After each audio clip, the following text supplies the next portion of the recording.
Far beyond the familiar stars of the inner systems, the small planet Neroth drifted silently in a quiet sector of the galaxy. Its skies were a deep shade of purple, streaked with faint trails of clouds that glowed at night from the light of distant suns. The surface of Neroth was rugged, covered with jagged mountains, sprawling forests, and rivers that shone like silver threads under its twin moons. It was beautiful, but no other world in the galaxy seemed to care. For centuries, the Nerothians had lived on the planet peacefully. They were a gentle people with tall, slender frames and large eyes that reflected the colors of their planet. Their cities were simple but elegant, made of pale stone and shaped to blend into the environment. Despite their intelligence, creativity, and wisdom, the Nerothians were constantly overlooked. Their technology was primitive compared to galactic standards, not because they lacked skill, but because trade and resources had long been denied to them. They were poor, isolated, and unwanted. The Galactic Council, the assembly of the oldest and most powerful civilizations, had long made its decision clear. Neroth was not worth attention. Its applications for membership in the Interstellar Alliance were rejected repeatedly. Each rejection carried its own harsh reasoning: too small, too weak, too backward. The Nerothians tried to improve their systems, to trade with passing ships, and even to send envoys to other planets, but they were met with polite dismissal or outright ridicule. Children learned from a young age that their planet was ignored, that their future would be one of struggle without support. One day the news arrived through the Council's official transmission. Neroth had applied once again to join the Alliance. The transmission carried the same cold message as always: the planet was denied entry. Some of the Council members had even added comments this time, mocking the Nerothians' lack of influence. The people gathered in their central plaza, their voices low with sorrow. Families hugged, elders whispered prayers, and young ones asked questions they could not understand. Among them was a young Nerothian woman named Lura. She stood near the fountain at the center of the plaza, watching water rise and fall in rhythmic motion, her thoughts heavy. Lura was clever and curious, always questioning why the galaxy treated her people this way. She had studied the stars and learned of civilizations far older than Neroth, yet she never saw reason to fear them, only confusion at their indifference. That day, as she walked home through the quiet streets, she felt a deep sadness she had never known. At the same time, far away in the star systems of Earth, Captain Daniel sat in the command chair of his ship, the Aurora. Unlike the grand fleets of the Council, Aurora was small, modest, and equipped with only what was necessary for long journeys. Daniel had a simple crew of humans, each skilled in navigation, engineering, or diplomacy. They were explorers and helpers, not conquerors or merchants. For months, they had been following reports of planets ignored or mistreated by the galactic powers. The stories were the same on every world. Advanced races dominated trade, decisions were made by a few, and countless civilizations were left to struggle. When Daniel received the message from Neroth, he was not surprised. Yet he felt something unfamiliar, a pull toward the small purple planet. Something about the simplicity, the honesty, and the quiet dignity of its people struck him deeply. He studied the transmissions, noting the despair, the hunger, and the longing for recognition. Daniel did not see weakness. He saw opportunity, not for conquest, not for profit, but for action. He made his decision without hesitation.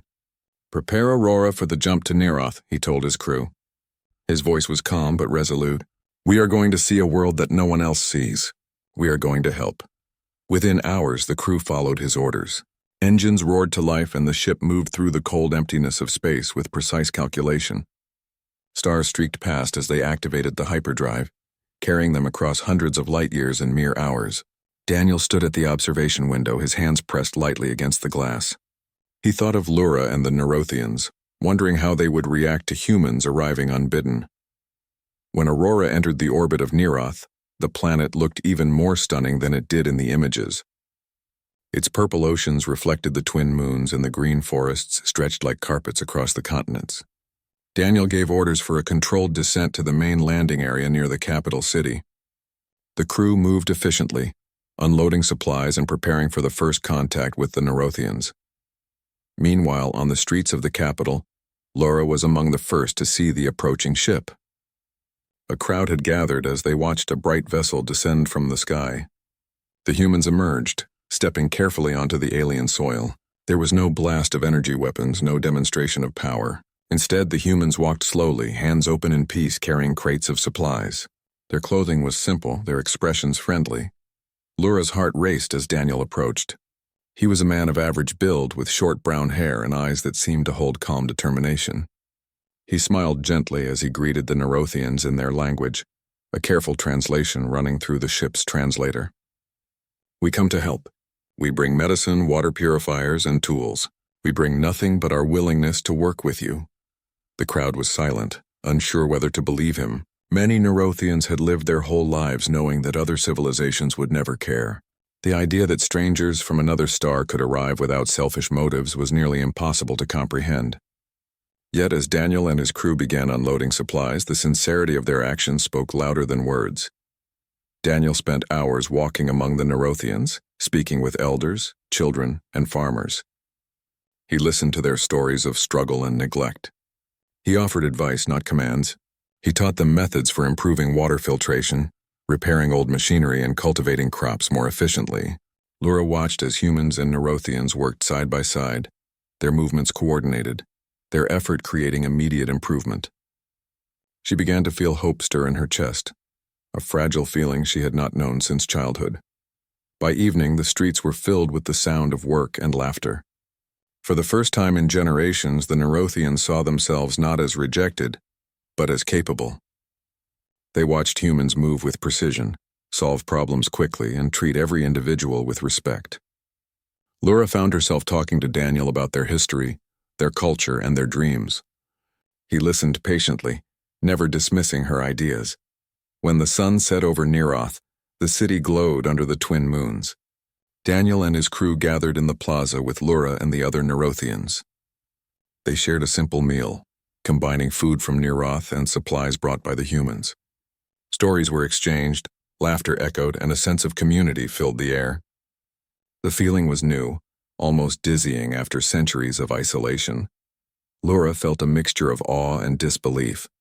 She could not remember a time when outsiders cared for her people without expecting something in return.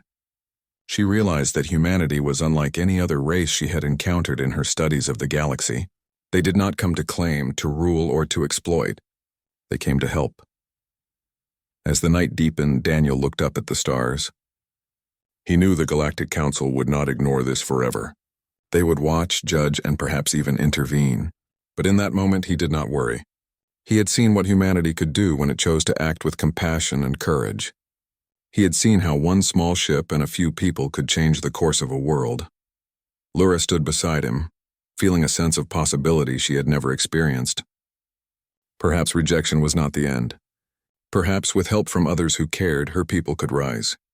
She realized that the galaxy was vast, full of challenges and dangers, but also full of opportunities, and somewhere in the distance, beyond the stars she could not yet reach, Laura sensed the beginning of something new. Humanity had arrived on Neroth. They had stepped in when the galaxy had turned away, and for the first time in a long while she believed that the future could be bright. The following morning, Neroth awoke to an energy that had not been felt in generations. The sky above the capital glimmered with the rising sun, reflecting off the tall stone buildings and the flowing rivers that threaded through the city. Children ran along the streets, pointing at the ship that still hovered at the edge of the plaza, a symbol of hope and curiosity. For the first time, humans were no longer strangers. They had arrived and stayed, and their presence stirred something unexpected in every Nerothian heart. Laura walked among the citizens, her steps purposeful and light.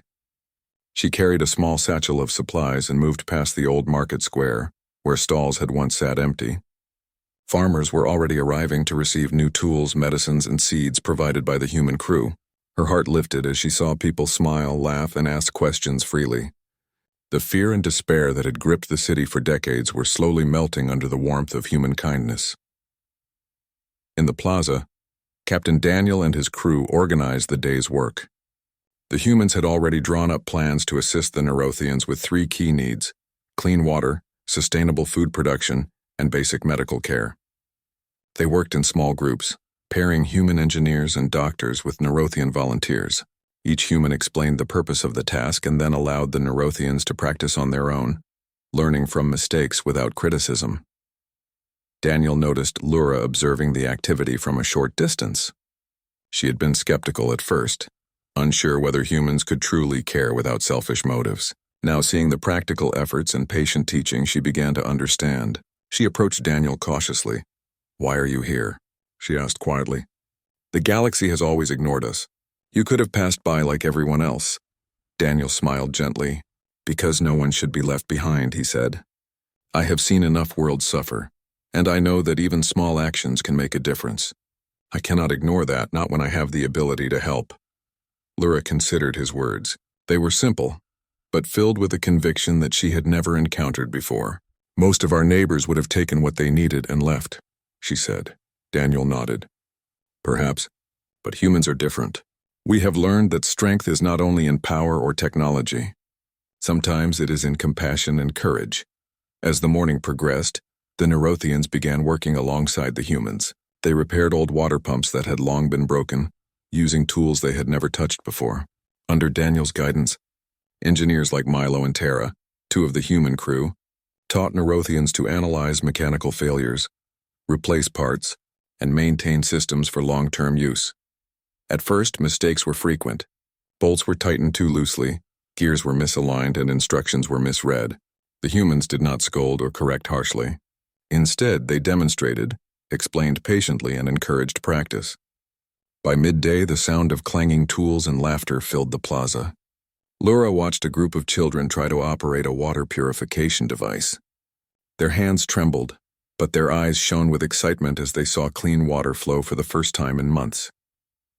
Meanwhile, the humans set up medical stations near the central square. They treated common illnesses that had long plagued the Nerothians, such as respiratory infections and digestive issues caused by contaminated food and water. Dr. Anna, the ship's chief medic, trained local healers in modern techniques, teaching them how to create remedies using available resources. A young boy named Rin smiled brightly as his mother watched him drink a dose of purified water. For the first time, parents could see a future in which children would not fall sick from conditions they could not control. The work was not easy. Nerothians were exhausted from years of hardship and deprivation, and some were hesitant to trust the humans completely. Lura observed one group of elders, whispering among themselves and shaking their heads. They feared that too much reliance on outsiders might bring danger or unwanted attention from the Galactic Council. Daniel noticed the concern and gathered the elders around him. "We do not ask you to depend on us forever," Daniel explained. "We are here to teach and support, to give your people the knowledge and tools to succeed on your own.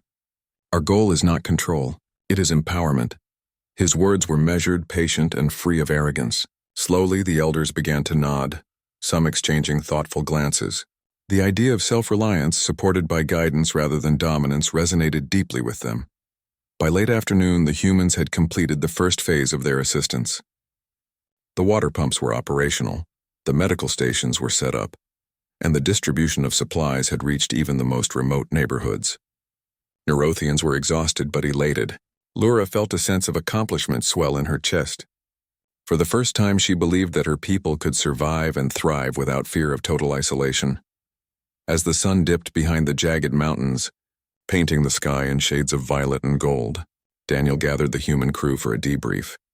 "Tomorrow we begin work on agriculture and trade systems," he said.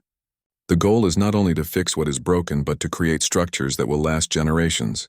We will teach them techniques to grow food efficiently, preserve it, and trade with neighbors. We will show them that their value is not determined by the council, but by their own efforts and ingenuity." The crew nodded. Each human felt the weight of the responsibility, but also the thrill of making a difference on a world that had been ignored for centuries. They slept that night under Neroth's twin moons, preparing for another day of work, discussion, and partnership with a people who had never known that someone cared.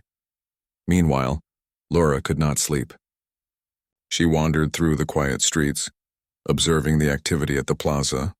Humans and Nerothians were still working side by side, finishing the last adjustments on water pumps and medical stations. She paused to watch Daniel, who was speaking softly to a small group of young Nerothians, showing them how to maintain their new equipment. She felt a quiet admiration for him and his people. Humans, she realized, were unlike any race she had studied. They did not impose themselves. They did not boast. They simply acted with patience and determination. The next morning, the real test began. Daniel led groups to the outskirts of the city where Nerothian farms had long failed due to poor soil, unpredictable weather, and lack of knowledge.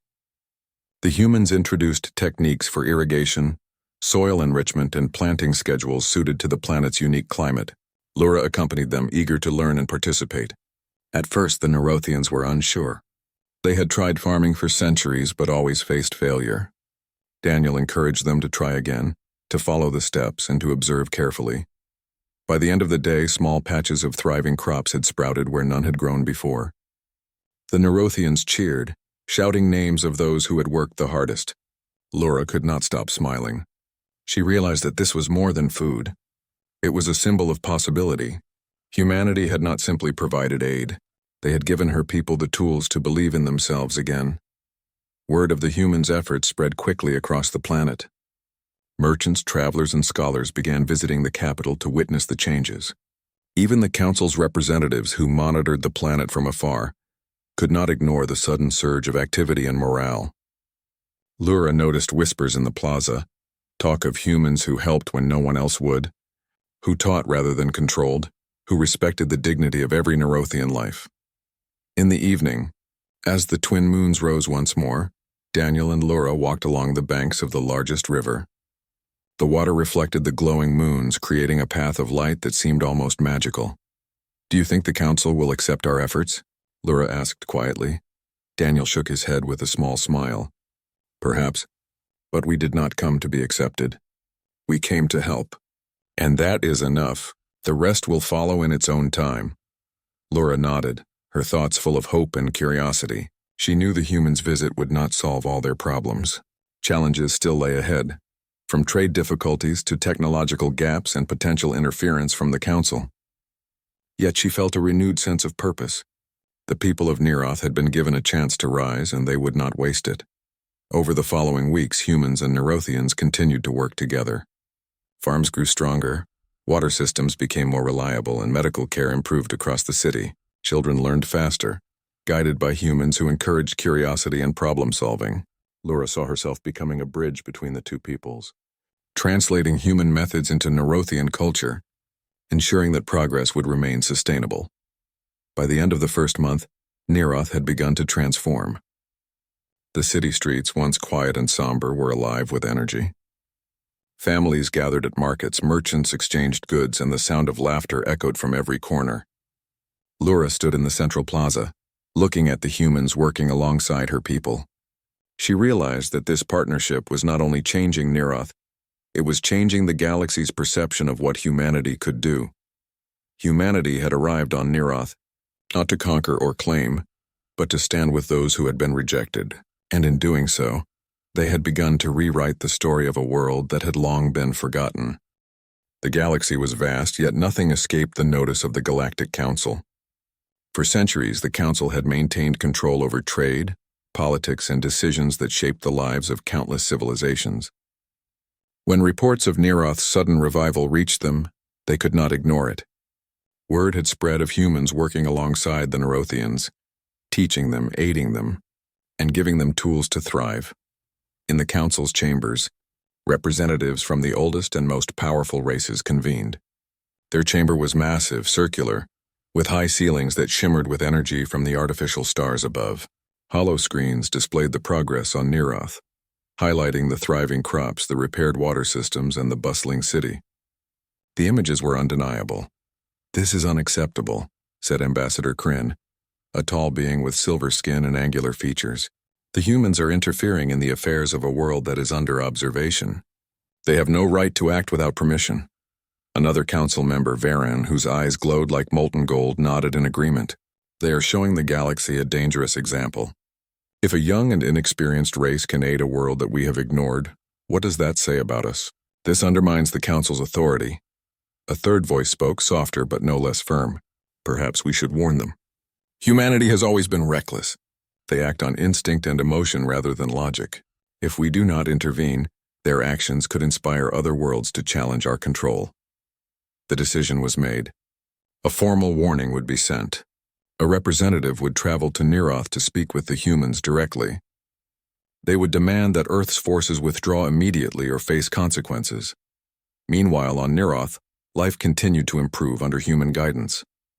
The city had changed in just a few weeks. Streets that were once empty now teemed with activity. Marketplaces overflowed with fresh produce, traded goods, and inventions brought by human engineers. Children ran freely, exploring gardens and water fountains, while elders marveled at medical techniques that kept illnesses at bay. Laura walked through the city, observing the results of their hard work. She had come to respect Daniel and his crew deeply. Their approach was patient, kind, and intelligent. They did not seek praise or recognition. They taught the Nerothians to think, to solve problems, and to work together. Daniel gathered the human crew in the central plaza to discuss the next phase. "We need to prepare for the Council's attention," he said calmly. "They are powerful and proud. "They may see our efforts as interference. We must show that our actions are peaceful and that our goal is the empowerment of the Nerothians, not dominance or control." Anna, the medic, raised a question. "What if they demand that we leave? They have far more power than we do." Daniel looked at her with steady eyes. "Then we explain the truth. We do not act to challenge the Council. We act to help those who have been left behind. Our actions are transparent. We have nothing to hide, and we will do nothing to harm anyone. We are not the aggressors here."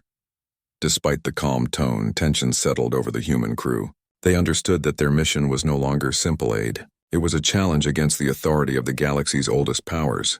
Yet each human felt determined. They had already witnessed the joy, hope, and renewed energy among the Nerothians. They would not abandon a people who had been rejected for centuries. Within days, a sleek black council vessel appeared in orbit around Neroth. Its arrival caused a ripple of unease among the Nerothians. The ship's size and imposing design made the humans and locals pause in their work. Daniel signaled his crew to maintain calm and prepare for communication. A council representative emerged from the vessel's communications channel.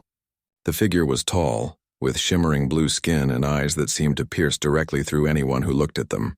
"I am Ambassador Tyron," the figure said. "I speak on behalf of the Galactic Council. Humanity, your presence on Neroth is unauthorized.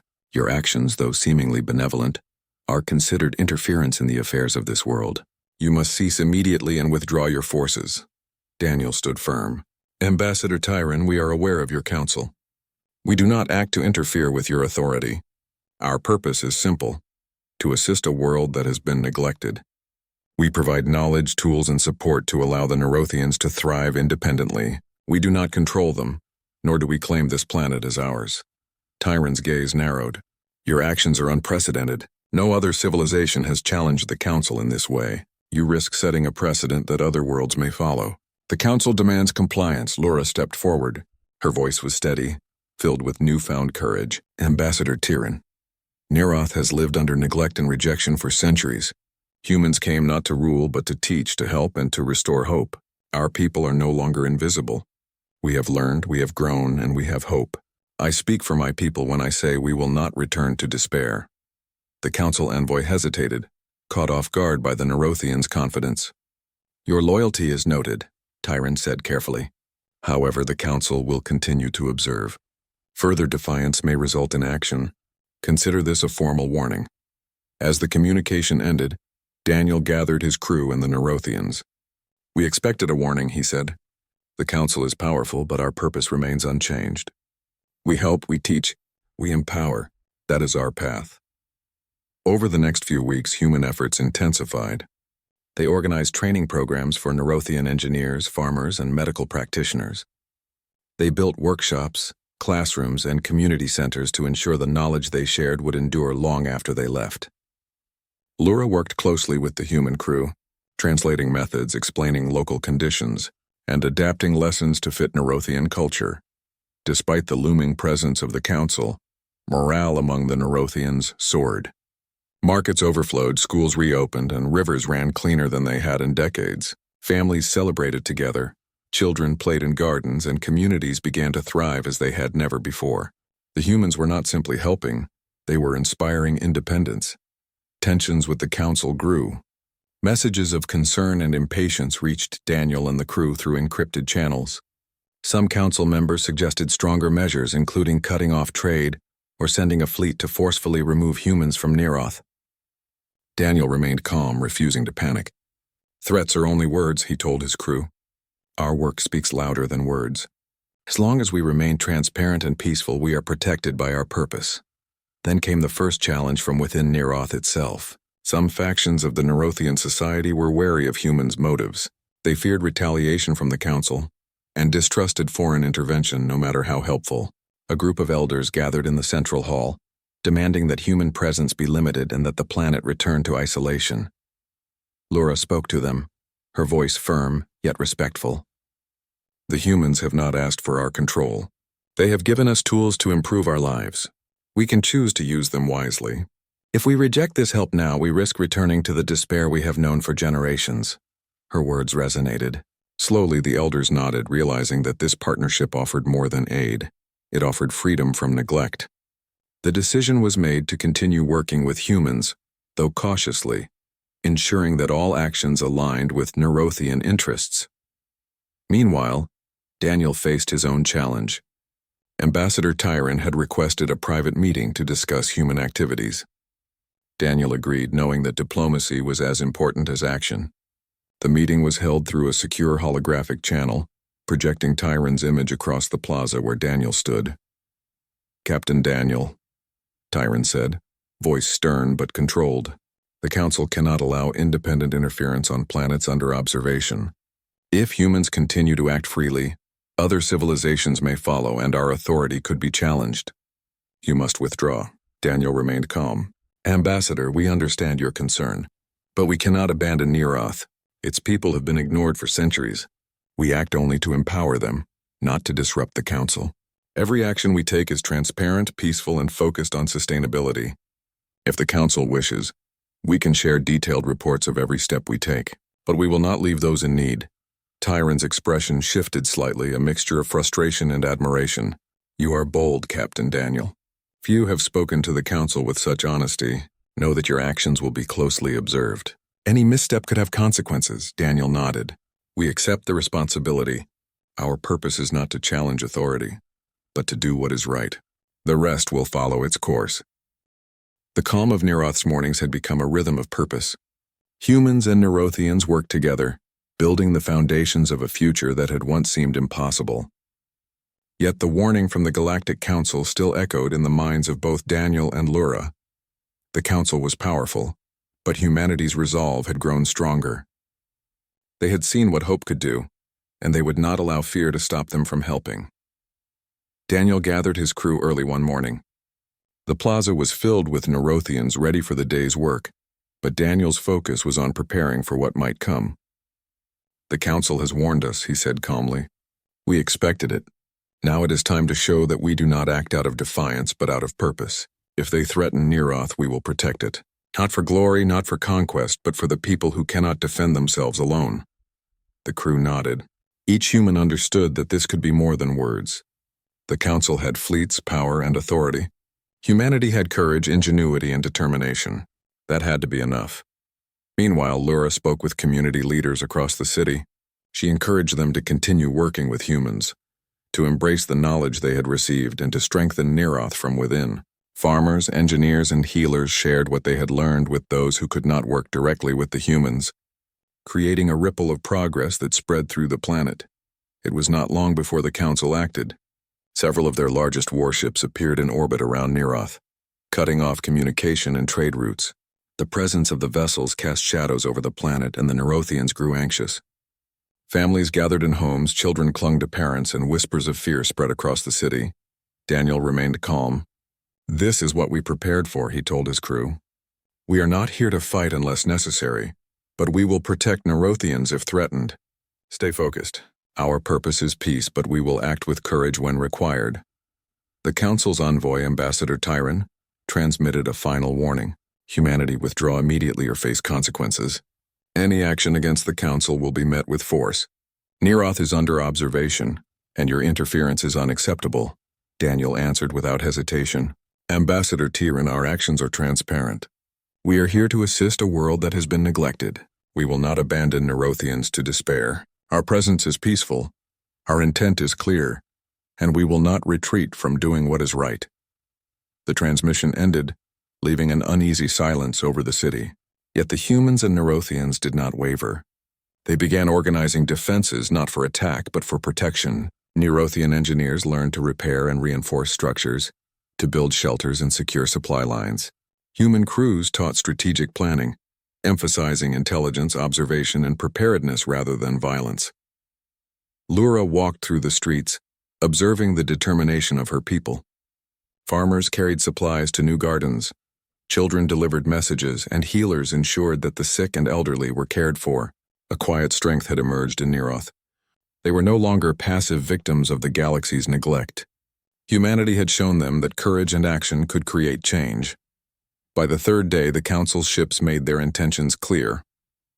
Patrols scanned the planet, attempting to intimidate the population. But Nerothians, guided by humans, stood firm. Daniel activated Aurora's communication network, connecting with other human captains across nearby systems. Soon, dozens of small ships appeared, forming a protective ring around Neroth. They did not attack. They broadcast a clear message across the galaxy. We protect those who cannot protect themselves. Lura watched from the central plaza, standing beside Daniel. The sight of human ships orbiting their planet filled her with awe. They are not afraid, she whispered. Even against the Council, they do not hesitate. Daniel nodded. Courage is contagious, he said, and humanity acts because it must. We are not here for conquest. We are here to stand with those who need us. The Council observed in disbelief. No one had ever seen humans act in such a way. They did not boast of power. They did not threaten or demand. They simply acted with a resolve that could not be ignored. Reports from other planets began to circulate. Worlds that had been ignored, rejected, or oppressed watched as humans defended Neroth without seeking reward or recognition. Back on the ground, Nerothians were learning more than farming, engineering, or medicine. They were learning courage, determination, and self-respect. The city thrived even as Council ships patrolled the skies. Lura could see the change in her people. Elders who had once doubted humans now smiled as they shared knowledge with children. Workers who had feared the future now moved with purpose, repairing broken systems and creating new projects. The humans focused on long-term solutions. They established schools and training centers, teaching Nerothians to build sustainable energy systems, efficient agriculture, and community health programs. They did not simply hand over knowledge, they ensured it was understood and applied. The goal was independence, not dependence. One evening, under the light of Neroth's twin moons, Daniel and Lura stood on a small hill overlooking the city. The air was cool, and the soft glow of lanterns illuminated streets filled with activity. Children played near the fountains. Elders discussed new projects, and humans worked alongside Nerothians in workshops and gardens. Do you think the Council will attack? Lura asked. Daniel shook his head. They could try, but force is not always the answer. Strength comes from purpose, courage, and unity. Humanity acts not because it fears, but because it chooses to do what is right. That is what the galaxy cannot ignore. Lura nodded, feeling a surge of pride. My people have changed already. We are no longer helpless. We can protect ourselves and we can help each other. Humans did not just bring tools or knowledge, they brought courage. The next morning brought further progress. Humans and Nerothians tested new energy systems that would power the city sustainably. Engineers shared designs for clean water distribution that would reach every village on the planet. Schools filled with eager students who learned not only academics but strategy, critical thinking, and problem-solving. The Nerothians were growing, and their confidence matched their skill. Despite the Council's continued presence, Neroth was not afraid. They had allies beyond themselves. The humans had shown them that courage and action could outweigh intimidation. Lura walked through the city, seeing families, students, and workers all moving with purpose. She realized that Neroth was no longer a world waiting for recognition. It was a world ready to claim its future. Then came a critical test. A minor skirmish erupted on the outskirts of the city. Rogue ships sent by factions aligned with the Council attempted to interfere with the human operations. Daniel acted immediately, deploying human ships to intercept the threat without engaging in destructive combat.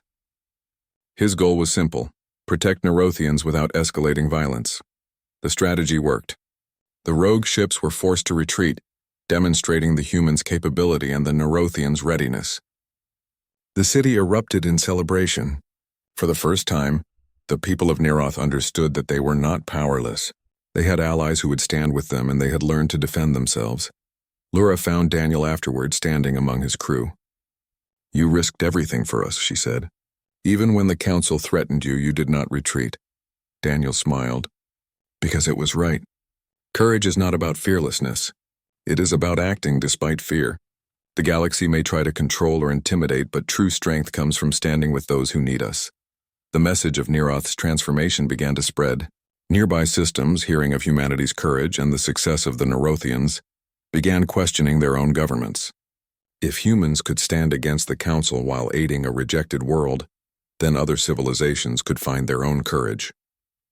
Hope was no longer a secret, it was contagious. By the end of the week, Neroth had transformed from a rejected, struggling planet into a thriving world of industry, learning, and confidence. Human and Nerothian collaboration had created a model of strength through unity, compassion, and courage. Lura could see it in the eyes of her people, the pride, the determination, the understanding that they were no longer invisible.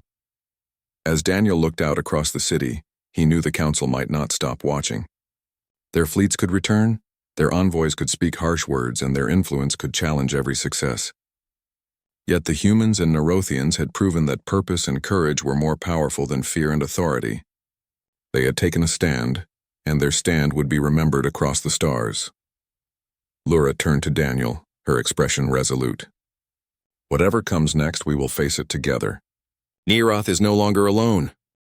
The skies above Neroth were alive with the movement of ships, both human and council.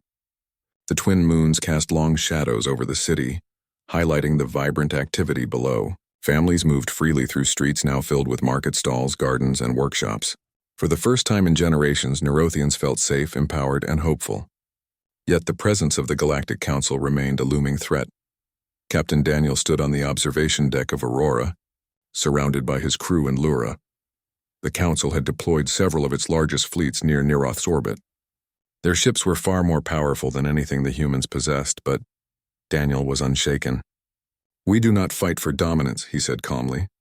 "We fight because it is right. We protect those who cannot protect themselves, and that alone is strength." Lura nodded. "The people of Neroth are ready. We can face anything with humans by our side." The Council's envoy, Ambassador Tyron, transmitted a final message to the planet. "Humanity withdraw immediately. Neroth belongs to the jurisdiction of the Galactic Council. Any resistance will be met with force." "You threaten the order of the galaxy," Daniel responded clearly, his voice calm but firm. "Ambassador Tyron, we have no desire to challenge your authority. We simply cannot abandon Nerothians to despair. Our actions are transparent, peaceful, and intended to empower. We stand with them, and that will not change." Across Neroth, the people had gathered in the central plaza. Children, elders, farmers, and engineers looked to the sky. Lura spoke to them, her voice strong and confident. "Today we do not stand alone. Today we prove that courage, unity, and action are stronger than fear. Humanity stands with us. We stand with each other. The galaxy will remember that we are not powerless." The Council's fleets loomed closer, scanning the planet, ready to enforce their demands. Yet humans and Nerothians remained calm. The people had been trained, prepared, and empowered. Engineers repaired buildings, farmers secured supply lines, and the young watched for instructions, ready to assist. Daniel activated the human communication network, sending messages to allied ships across nearby sectors. Soon dozens of human vessels appeared, forming a protective ring around Neroth. These ships did not attack. They simply demonstrated their presence, a clear warning to anyone who would threaten the planet. Ambassador Tyron watched from the Council's command deck, astonished. "How can a young race like humans defy us with such confidence?" he asked. Other Council members murmured in agreement. Humanity had never acted with such clarity, courage, and purpose. They did not seek power, yet they commanded respect. Back on the surface, Lura saw the determination of her people. Farmers continued their work in the fields. Engineers maintained water systems, and healers cared for the sick. Children played nearby, unaware of the political tension above. Yet their laughter was a testament to the future that was being forged. Daniel walked through the plaza, observing Nerothians assisting each other and working alongside humans. "This is what matters," he said softly to Lura. "Not fleets, not threats, but the lives we protect and the people we inspire." As hours passed, the council seemed to hesitate. Humanity's approach was unlike anything they had seen. They were strong not because of numbers or weapons, but because of courage, transparency, and purpose. Their actions were not reckless. They acted with intent and conviction. Slowly, murmurs spread across council fleets. Some envoys began to question the wisdom of enforcing authority through intimidation when a peaceful race had demonstrated such extraordinary courage. Daniel received a secure transmission from Ambassador Tyron. Captain Daniel, your actions are unprecedented. The Council cannot ignore the results. Nerothians are thriving, empowered, and self-sufficient. Your intentions are clear, yet your defiance cannot be condoned. We must reconsider our approach. Daniel responded, Ambassador, you do not need to enforce control. The Nerothians are capable. Our presence is temporary guidance, not domination. Observe them, and you will see that the galaxy's judgment should not be based on fear, but on action and results. Lura watched as council ships began to withdraw slowly, their fleets maintaining observation, but retreating from direct intervention. The people of Neroth cheered, knowing that their planet was safe for now and that their efforts had proved their worth. Daniel and his crew joined in the celebration, but their focus remained on the next steps, building a future that would last for generations. The weeks that followed were filled with progress.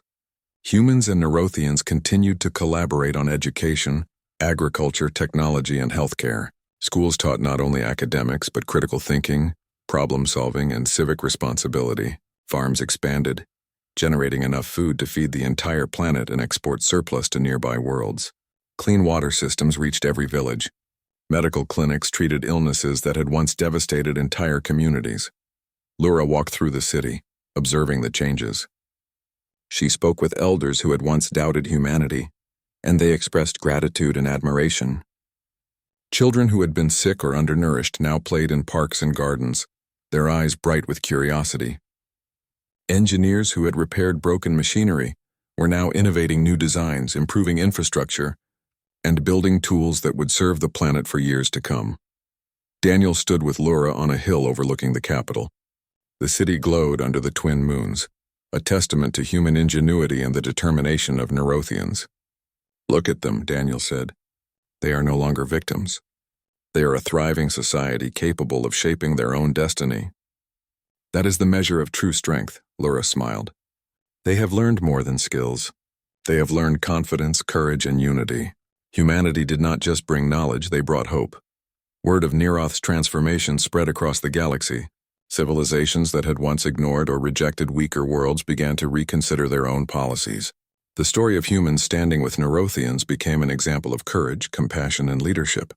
Scholars, diplomats, and leaders discussed the unprecedented events, acknowledging that humanity had demonstrated a new form of power, the power of action guided by conscience. Even the Galactic Council could not deny the results.